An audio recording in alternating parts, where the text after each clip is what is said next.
see the cloud. I step in.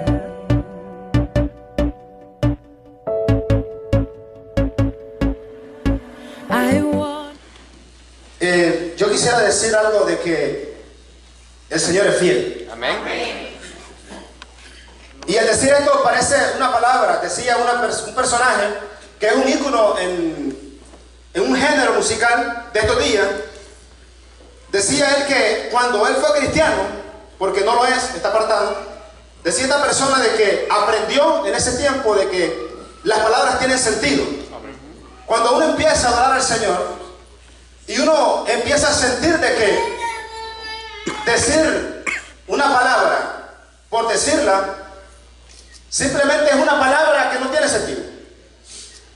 Pero cuando uno dice con el sentimiento y con el corazón te amo a una persona, esa palabra no simplemente es un componente de sonidos, sino es algo, un sentimiento que se expresa de lo profundo y que causa un impacto a la persona que lo escucha.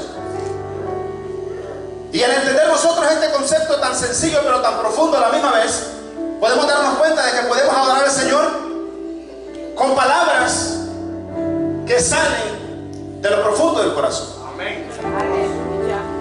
Amén. Gloria a Dios. Y el domingo pasado, en el Ministerio de Alabanza, mientras ministraban, cantaban una alabanza que a mí me quebrantó. Y la verdad es que sentí algo profundo porque en mi corazón lloré. Porque uno se da cuenta de que decir que Dios es fiel es corto, pero entender de que Dios es fiel es profundo. Amén. Y la alabanza decía, a ver si me sale la voz un poco. Decía así: tu fidelidad es grande, tu fidelidad incomparable. Nadie es como tú, bendito Dios, grande es tu fidelidad.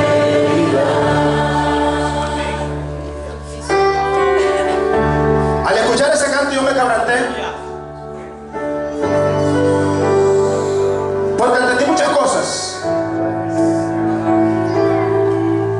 Entendí que no hay uno en la tierra que sea perfecto.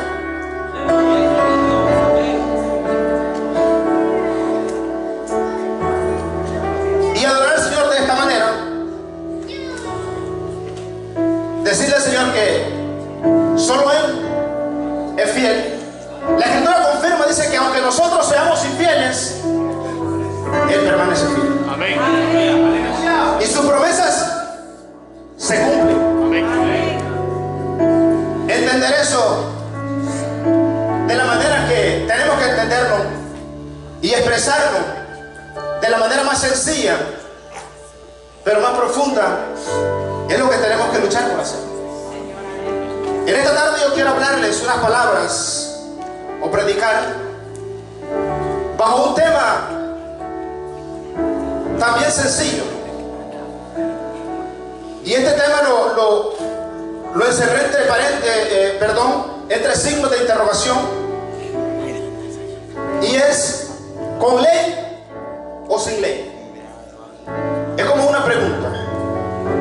¿Con ley o sin ley? Y les voy a pedir que nos vayamos a la Escritura, en el libro de los Salmos.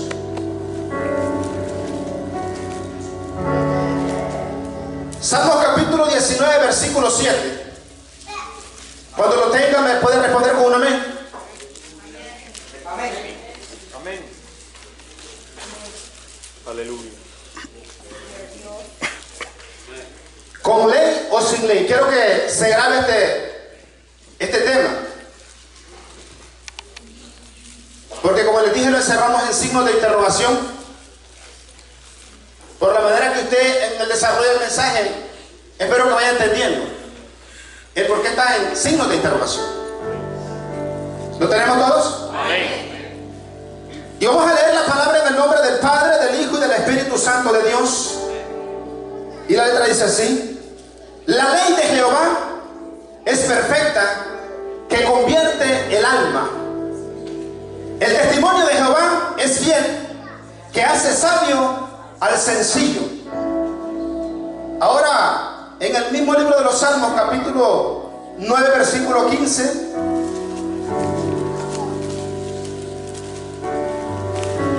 Retrocedemos en los Salmos, ¿verdad? Salmo capítulo 9, versículo 15.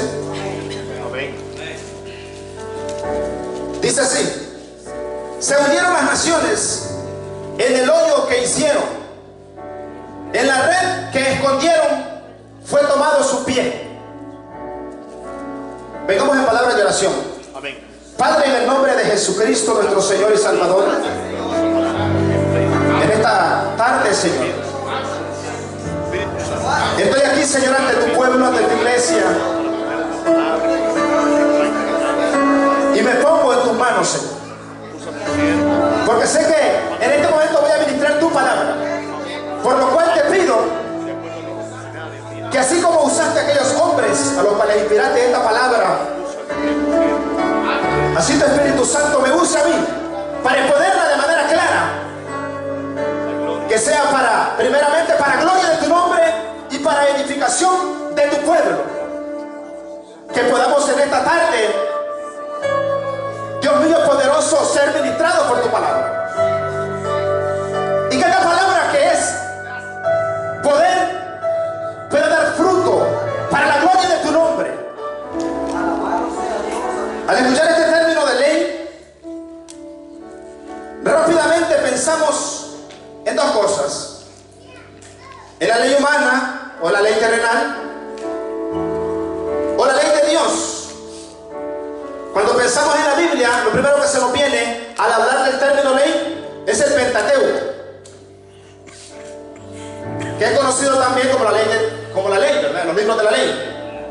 Y es conocido por los libros de la ley por la razón es que en ese principio, cuando el Señor dio esos mandamientos, fue como la base o el principio de hacerle saber al pueblo en qué momento estaba.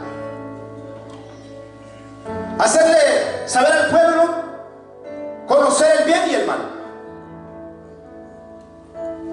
Y la ley fue dada, dice la Escritura, para que conociéramos quiénes éramos en verdad.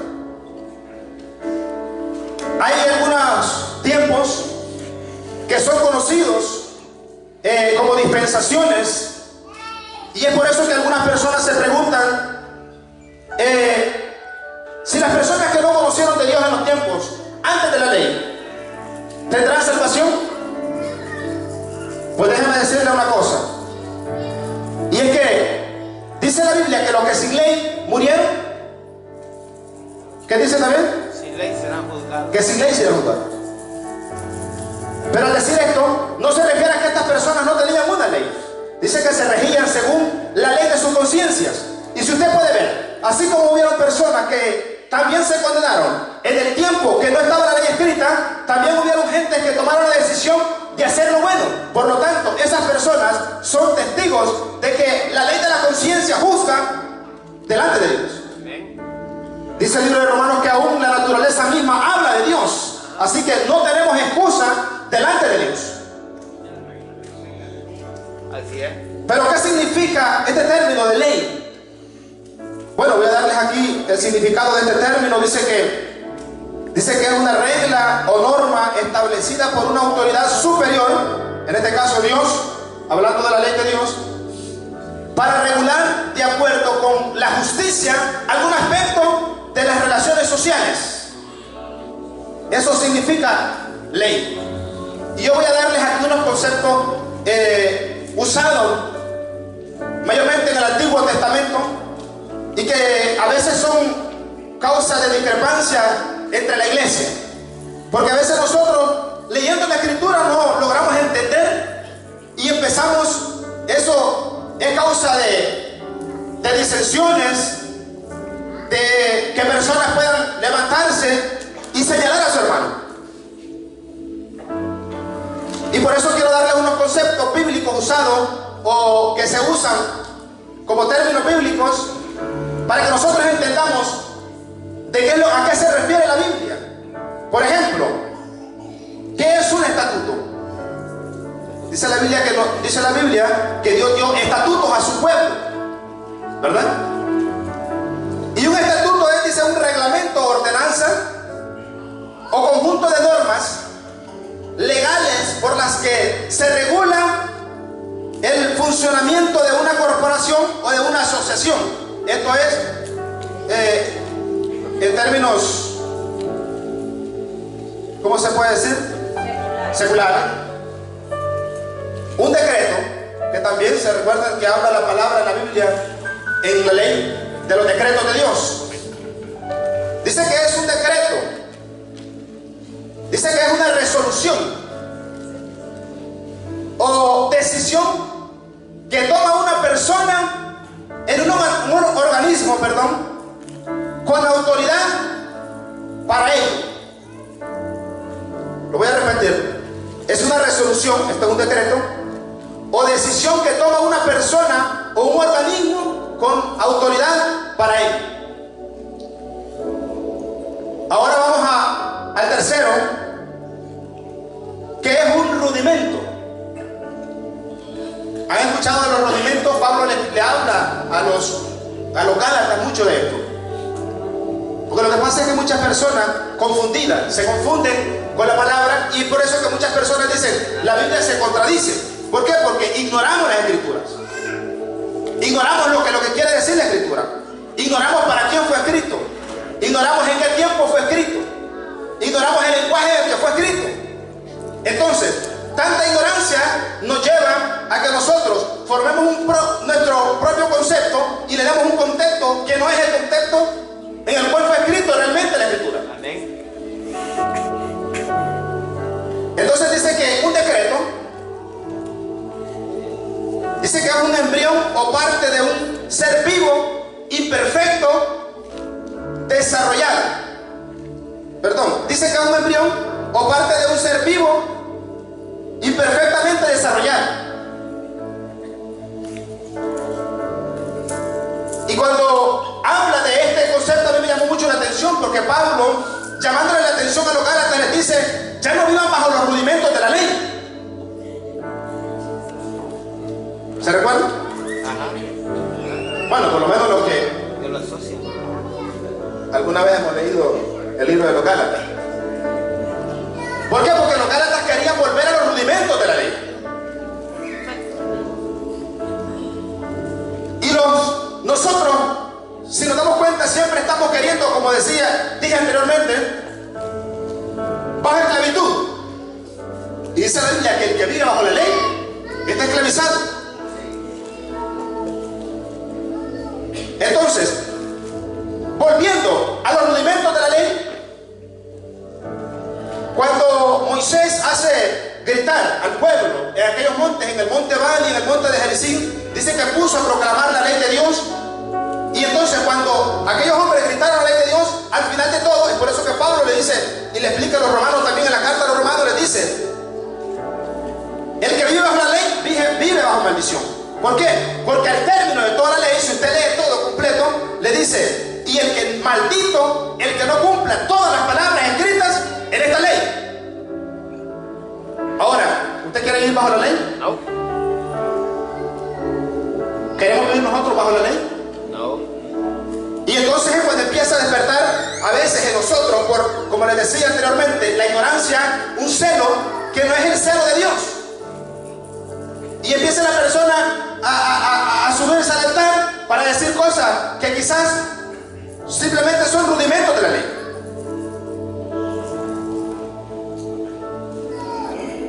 Prácticamente pone, imagínense, o voy a hacer esto así, voy a poner un ejemplo.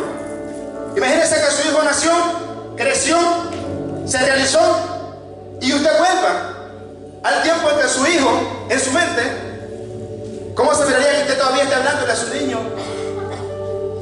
de 2 meses en el vientre de su madre. Y tal vez su hijo ya esté realizado. Pues, eso suena incoherente, ¿verdad?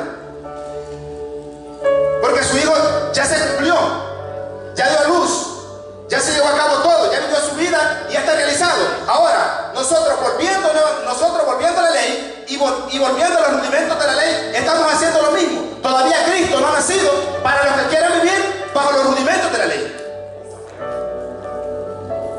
¿Me estoy dando a entender?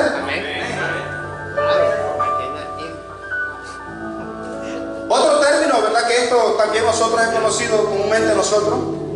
Es otro principio que dice que es una regla. Y cuando hablamos de regla no hablamos del instrumento, ¿verdad? De la regla, sino el principio también. En este caso dice que es un principio que se impone o se adopta para dirigir la conducta o la correcta realización de una acción o el correcto desarrollo de una actividad. Vea esto, qué bonito.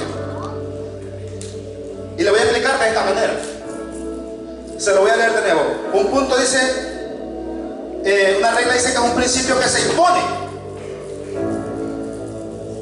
Se impone. Esto no es yo voy a hacer lo que a mí me parezca, sino que es impuesto.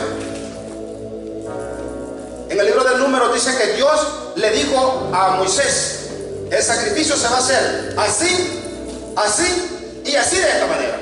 Vinieron 2 hijos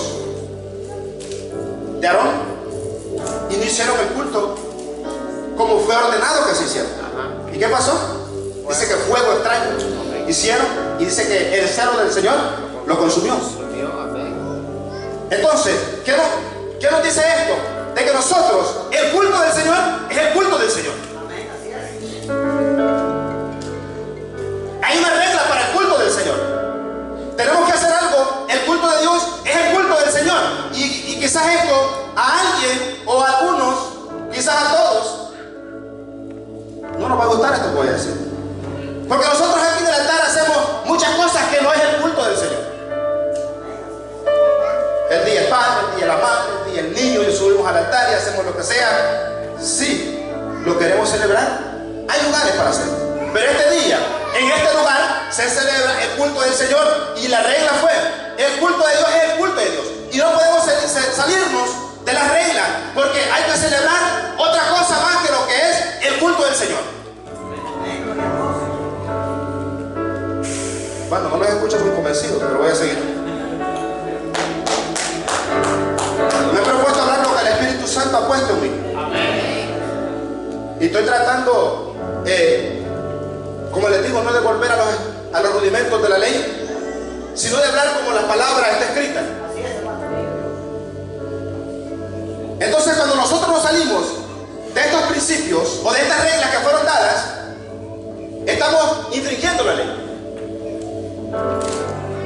Quizás no escuchamos mucha gritería o mucha lengua, pero quizás yo lo que quiero es que de una manera más clara nosotros vayamos asimilando esto, ¿verdad? De una manera sencilla para que podamos entenderlo. Y es cuando nosotros, haciendo todas estas cosas, llamamos a ir al Señor. Imagínense que pasara lo que pasó con estos 2 muchachos. En este tiempo, pasando nosotros o infringiendo las reglas que Dios ha puesto, tuviéramos más funerales que otra cosa en la iglesia, ¿verdad? Porque hacemos lo que nosotros creemos, porque pocas veces nos dejamos llevar por el Espíritu. Y soy sincero en decir esto, nos pasa a todos. Porque decimos, a mí me parece. Y a veces cuando nos encaprichamos y queremos hacer las cosas como a nosotros nos parece, hasta decimos, el Señor me ha dicho. Y si nosotros conociéramos lo que dice la Escritura acerca de el que dijera cosas que Dios me ha dicho, yo creo que si tuviéramos temor, por lo menos temor de Dios, no lo haríamos. En el caso mío, si ustedes se dan cuenta, yo nunca me escuchan decir, el Señor me dijo esto. Si no es que el Señor me lo ha dicho, porque si el Señor me ha dicho, así me diga que va a matar al pastor ahora, yo se lo tengo que decir. Pero si el Señor me dice, pastor, instrucción que yo le tengo que decir también, porque el Señor me lo ha dicho.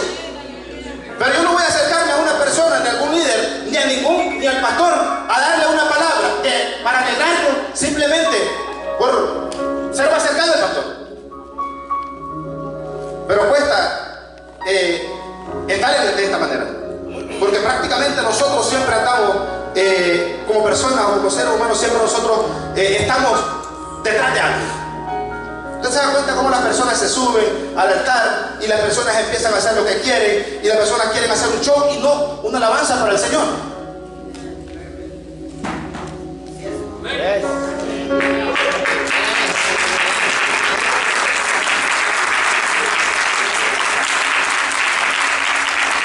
Ahora vamos a otro concepto, dice que es un dogma. Estoy tratando de enseñar de lo poquito que he aprendido, ¿verdad? Y esto no lo hago, lo voy a aclarar, pero lo que pasa es que uno percibe cuando a veces el que se cree que se lo sabe todo.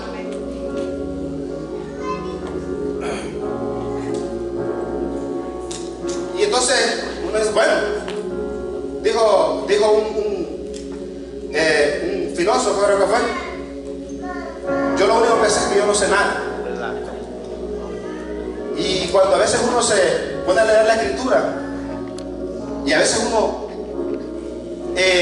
sale a veces más confundido, porque uno no tiene el momento como para entender lo que está en la escritura. La escritura es muy profunda, y si uno no se va de rodillas al Señor a pedirle la revelación de la palabra, uno no la entiende. A veces, como decía el pastor en la enseñanza del martes, a veces uno cree que sabe y no sabe nada, ¿verdad? Pablo decía, Pablo era un hombre, imagínense, era un fariseo de fariseos, dice el mismo. O sea que eso me da a entender de que Pablo conocía la ley a la perfección. Pero dice que cuando vino a los Corintios, él les aclara y les dice, cuando yo vine a ustedes, yo no vine con palabras de humana sabiduría, sino que todo lo tuve por revelación de Dios.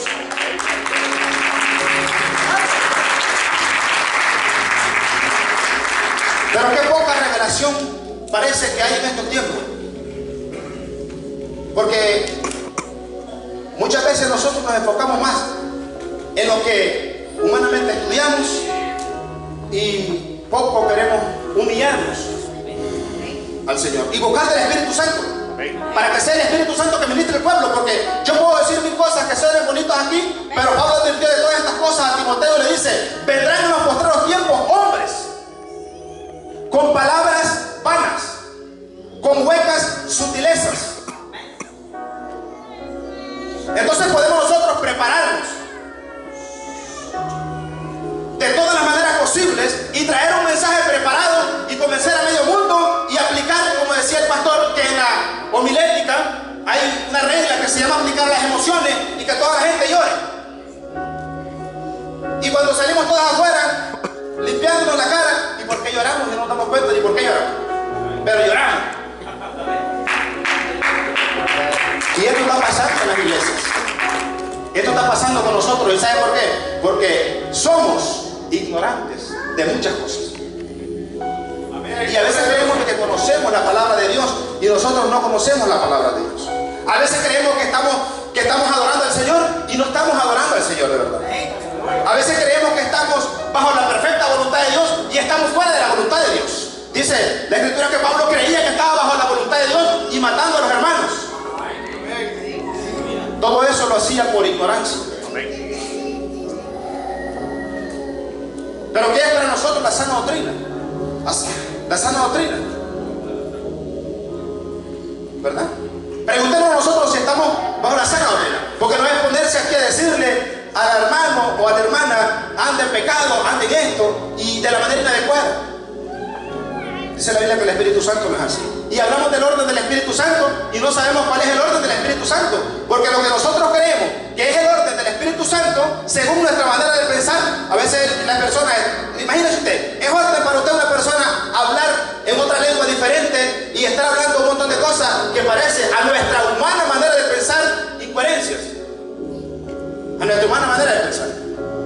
A nosotros nos parece un desorden y Pablo dice, lo que para ellos es locura, ¿verdad? Por eso que nosotros a veces creemos, es que Dios es ordenado, hermano. Se me sienta y se me hace, no. Dios hace como Él quiere. Y esto lo digo porque todas estas cosas se escuchan en la iglesia. Todas estas cosas se hablan en la iglesia. Y todas estas cosas están pasando en la iglesia y no se dicen a veces por miedo o porque y estamos divididos en que unos piensan una cosa y otros piensan otra cosa, y no lo hablo con pero yo voy a defender lo que la Biblia dice, ¿verdad? Entonces eso es un dogma. Dentro de nosotros, de la iglesia, tenemos dogmas o reglas internas que nosotros creemos. Y todo esto está escrito, o todo esto incluye todos estos términos en lo que es la ley.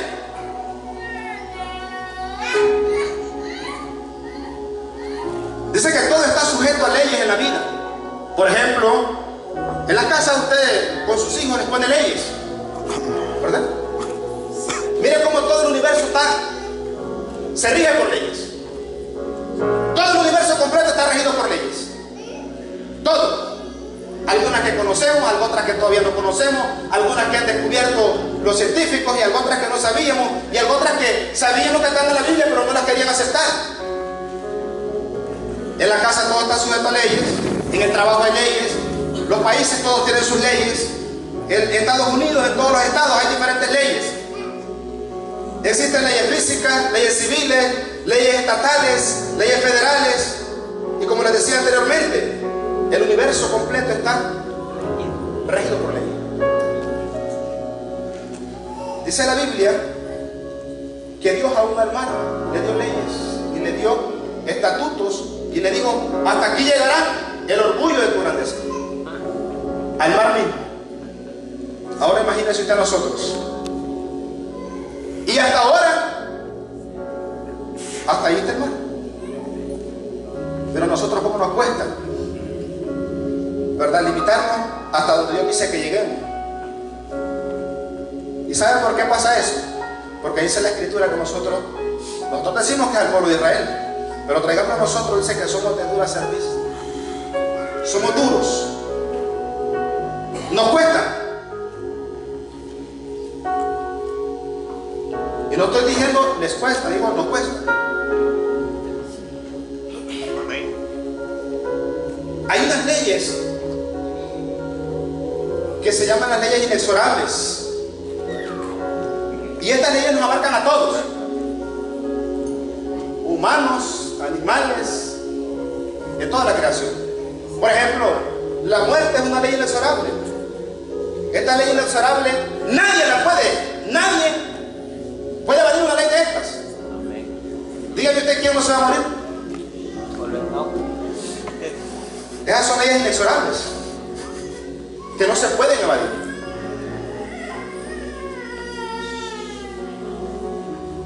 El juicio, dice la Escritura que todos vamos a ser juzgados. Ricos, pobres, grandes, pequeños, y así todos. Esa es otra ley inexorable que nadie puede evadir, nadie puede cruzar y decir: yo no voy a ser juzgado, yo no voy a morir.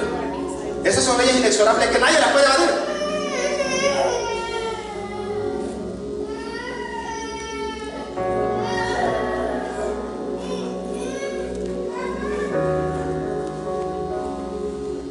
Fíjese esto.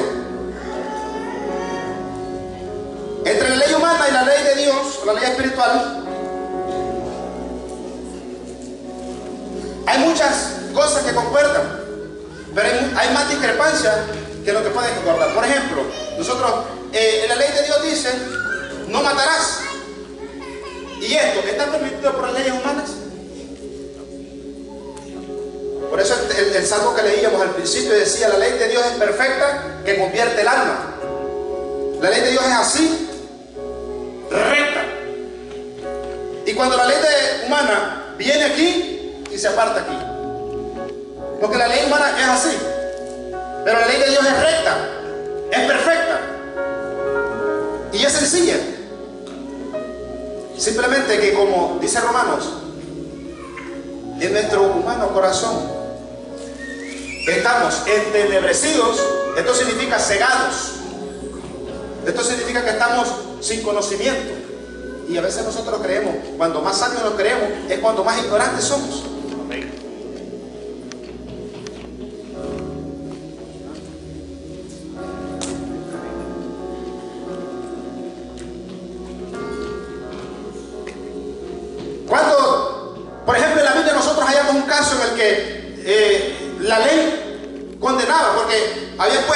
las leyes humanas, se vino en contra de la ley de Dios.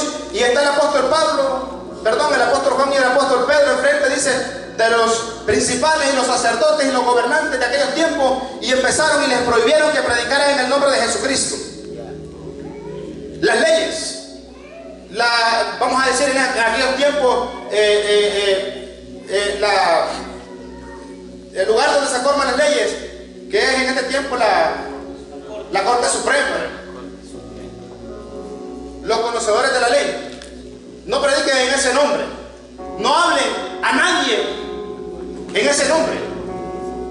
Entonces dice que los apóstoles dijeron: es mejor obedecer a Dios y no a los hombres. Y las leyes que se están levantando en este tiempo, nosotros nos damos cuenta de que están cada día más en contra de Dios.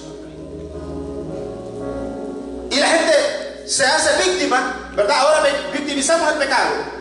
Un criminal mata a alguien y decimos no. Lo que pasa es de que en su niñez fue abusado y victimizamos el pecado. Ahora la gente dice: es lesbiana, pero es que lo que pasa es que la abusaron cuando estaba niña. Es gay, es homosexual. Lo que pasa es que lo abusaron cuando estaba niño. Y empezamos nosotros a victimizar, y a veces nosotros como cristianos caemos en eso. Mentira del diablo. Porque dice que el que viene a Cristo dice que nueva criatura es. Lo que pasa es que cuando el hombre no quiere reconocer a Dios, entonces el hombre se vuelve un retrógrado y la persona no puede ver la claridad de Dios.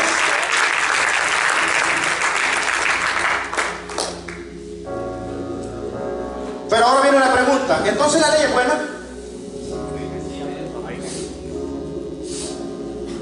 Esta pregunta se la hizo Pablo a los Gálatas también. Le dice en el libro de Gálatas capítulo 3 versículo 19, le dice, entonces le dice: ¿para qué sirve la ley? Le pregunta, ¿verdad? La ley, le dice Pablo, les explica ahí mismo, fue añadida a causa de las transgresiones. Esta viene de la simiente a quien fue hecha la promesa y fue ordenada por medio de ángeles en manos del mediador. O sea, la ley es buena si tiene su cumplimiento perfecto. Pero ¿sabía usted que la ley tiene la facultad, oiga esto, de matarlo y de darle vida? ¿Se ha dado cuenta usted de eso? La ley tiene la facultad, porque si usted lo encuentra infringiendo la ley lo mata. Pero si usted cumple la ley, entonces la ley lo apoya. Esa es la facultad que tiene la ley. Entonces, cuando usted se encuentra preso, por eso que si usted lee el Salmo 38, creo que es, si no me equivoco, David se encuentra preso en la ley de Dios. Y entonces David está orando al Señor, y está hablando al Señor, y está orando. ¿Por qué? Porque se encuentra preso, y él reconoce de que está preso en la ley de Dios. Y cuando nosotros pecamos, nos encontramos presos en la ley de Dios. Y cuando nosotros estamos de parte del pecado, haciendo algo que sabemos que no es agradable a Dios, estamos presos en la ley de Dios. Y empieza David a decirle, hablar de Dios y a hacerle un testamento ahí en esa oración, y David está preso en esa ley. Porque cuando nosotros entendemos y conocemos y no ignoramos la ley de Dios, nos damos cuenta de que nosotros infringimos la ley de Dios. Y es cuando nosotros hay una opción para todo eso: pedir, humillarnos, pedirle perdón al Señor y volver a empezar de nuevo. Y en ese momento es cuando dice la Escritura, ¿verdad?, la sangre de Cristo nos limpia de todo pecado. Y ese es otro mensaje también que siempre he querido predicar acerca de eso, acerca de la sangre de Jesucristo. Y voy a hacer un paréntesis, porque muchas veces nosotros ponemos las cosas, como les decía anteriormente, donde no son. Y viene un endemoniado y decimos, la sangre de Cristo. Y la sangre de Cristo no es para echar fuera demonios. La sangre de Cristo, la dijo Jesucristo, Mateo 26, del 27 en adelante, le dice: esta es mi sangre del nuevo pacto, que por muchos es derramado para remisión de los pecados. O sea, quita los pecados, borra los pecados, ya no existen más. Pero no es para echar fuera un demonio. Para echar fuera un demonio es en el nombre de Jesús. Y por eso les digo, por la misma ignorancia que nosotros vivimos, nosotros conformamos, llegamos a la sangre de Cristo para donde no es, y agarramos el nombre de Cristo donde no es, y hacemos...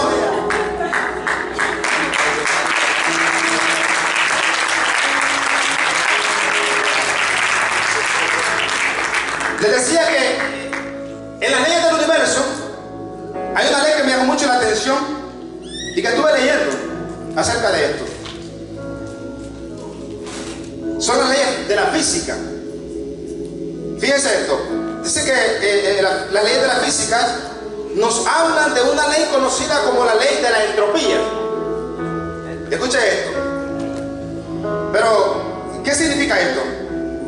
Que todo está sujeto a un desgasto o a un deterioro. Todo. O dígame aquí quién no se envejece. Todo se envejece. Todo se envejece. Porque dice el libro de Eclesiastés que todo es vanidad. Ajá. Todo es vanidad. Este cuerpo es vanidad. Aunque tenemos que cuidarlo porque es el templo del Espíritu Santo, pero es vanidad. Y nosotros prestamos atención a las vanidades y nos desenfocamos de lo que verdaderamente es. Entonces, en esta ley de la entropía, dice aquí que en la 1 y 2 de la ley de la entropía, de la termodinámica, nos habla de todo eso, de que todo sufre un deterioro, todo se desgasta. Y le voy a decir algo. Nos dice Primera de Pedro, capítulo 1, versículo 24 y 25, dice de esta manera: porque toda carne es como hierba, ¿verdad? Y toda gloria del hombre, o sea, todo lo que usted logre hacer en la vida, todo lo que usted logre hacer, todo, dinero, fama, fortuna, todo lo que usted diga hacer en esta vida, oiga lo que dice la Biblia, lo dice la Biblia esto, mire. Toda carne es como hierba, o sea, todos nosotros perecemos. Toda la gloria del hombre es como flor de hierba. También la hierba se seca y la flor se cae, mas la palabra del Señor permanece para siempre. Y esta palabra que por el Evangelio os ha sido anunciada, o sea, el cielo y la tierra van a pasar, pero su palabra permanece para siempre. Entonces, nosotros conociendo que todo se deteriora, que todo tiene su clímax, pero también todo viene para abajo.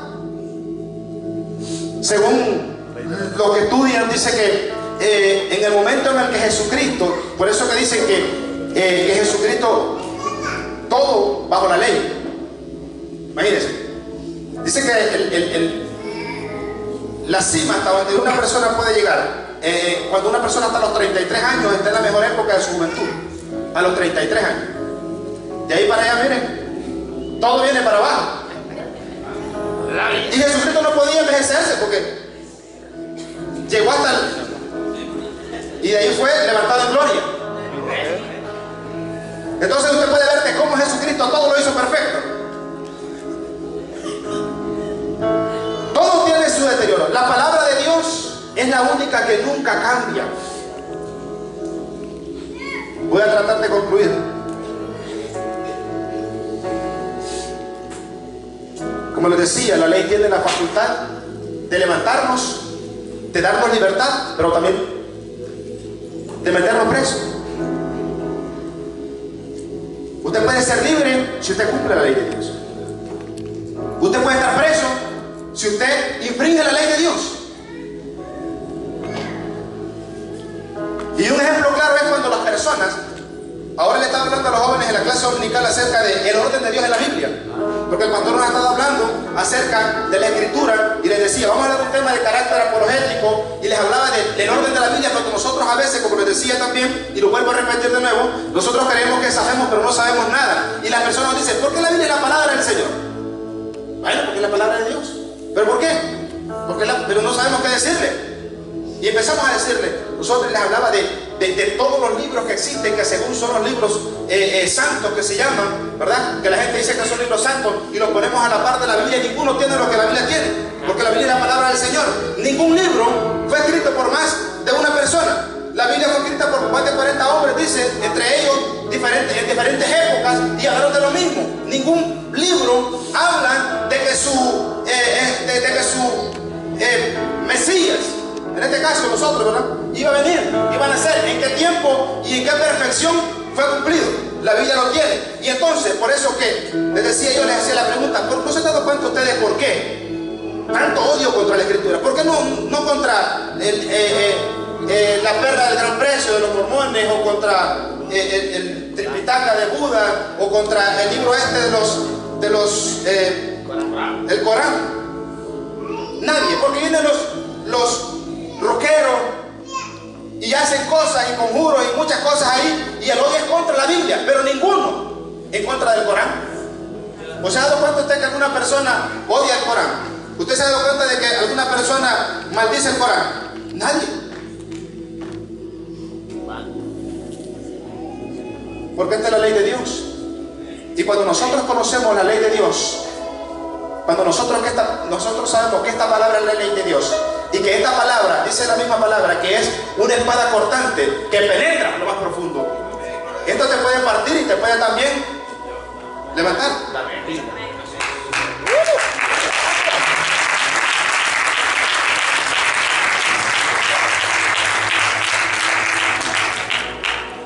Si usted se da cuenta, en el libro de Romanos capítulo 7, del versículo 7 en adelante, hay algo que parece que es paradójico, porque Pablo parece que se contradice. Bueno, y entonces dice, empieza hablando de la ley, y empieza hablando, léase ese capítulo 7, versículo 7 del libro de Romanos, dice, y encuentro en mí esta ley, dice, en mis miembros.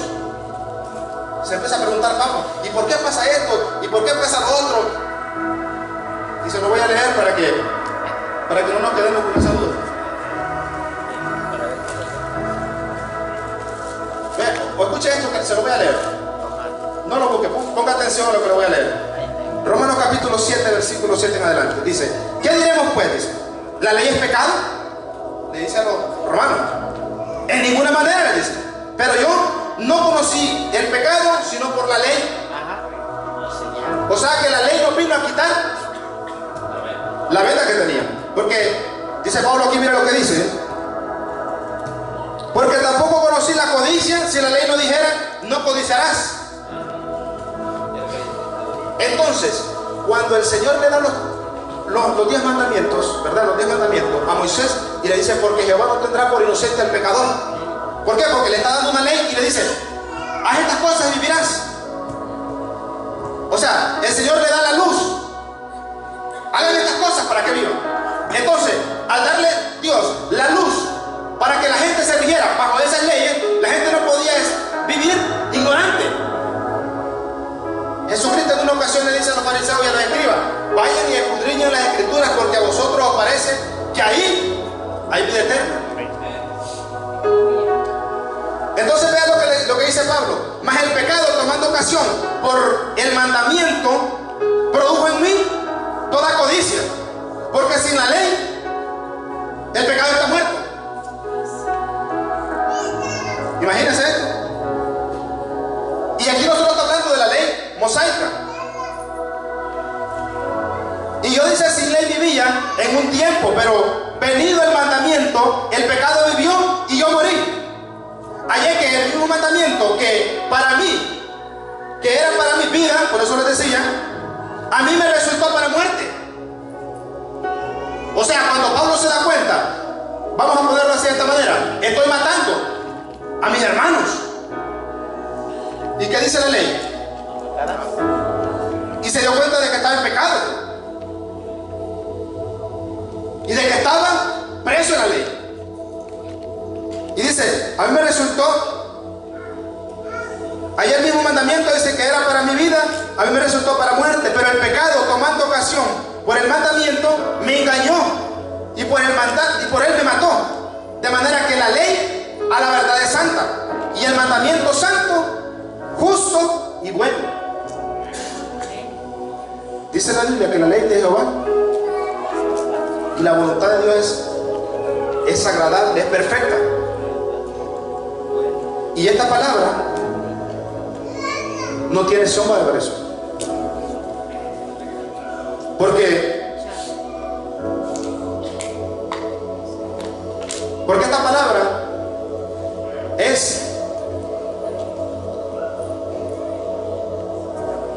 no se le puede añadir ni se le puede quitar. O sea, esta es perfección. Si usted quiere ver algo perfecto, Lee la escritura y usted se va a dar cuenta de que de esta perfección usted puede tomar y entonces usted puede caminar en luz. Dice la Biblia, oiga esto, ya para ir concluyendo, como les dije, dice que la ley fue dada por Moisés, pero la gracia, y eso a mí como que me tocó bastante, porque decía, pero la gracia por Jesucristo fue dada. Se estaba cumpliendo lo que le decía el Señor al pueblo de Israel allá en el libro de Jeremías capítulo 31, por ahí por el versículo 31 en adelante. Les dice, y pondré mis leyes en sus corazones, el nuevo pacto.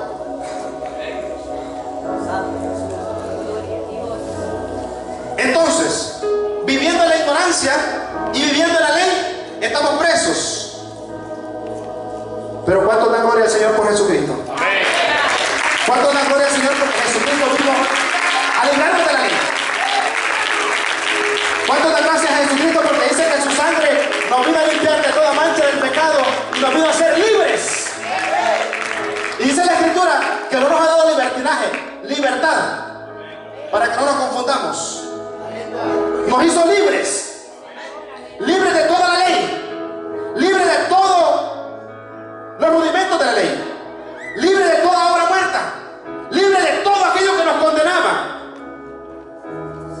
Y entonces Pablo, reconociendo todo esto, más adelante en el capítulo 8 del libro de los Romanos dice, y le voy a pedir que se ponga de pie. Aleluya. Le dice Pablo, entendiendo todo esto, le escribe a los romanos y les dice, ahora pues, y quiero que lo repitamos todos, ahora pues, ninguna condenación hay para los que están en Cristo Jesús, los que no andan conforme a la carne, los que no andan conforme a la ley de la carne, sino conforme a la ley del Espíritu, Señor, por Jesucristo nuestro libertador, que nos ha lavado con su sangre, que nos ha dado vida eterna, que nos ha purificado, que ha quitado todos nuestros pecados, que quitó todo aquello que nos era contrario y nos dio por su sangre la entrada al lugar santo. Y ahora podemos venir confiadamente delante del trono de la gracia y hablar con el Señor. Aquello que nos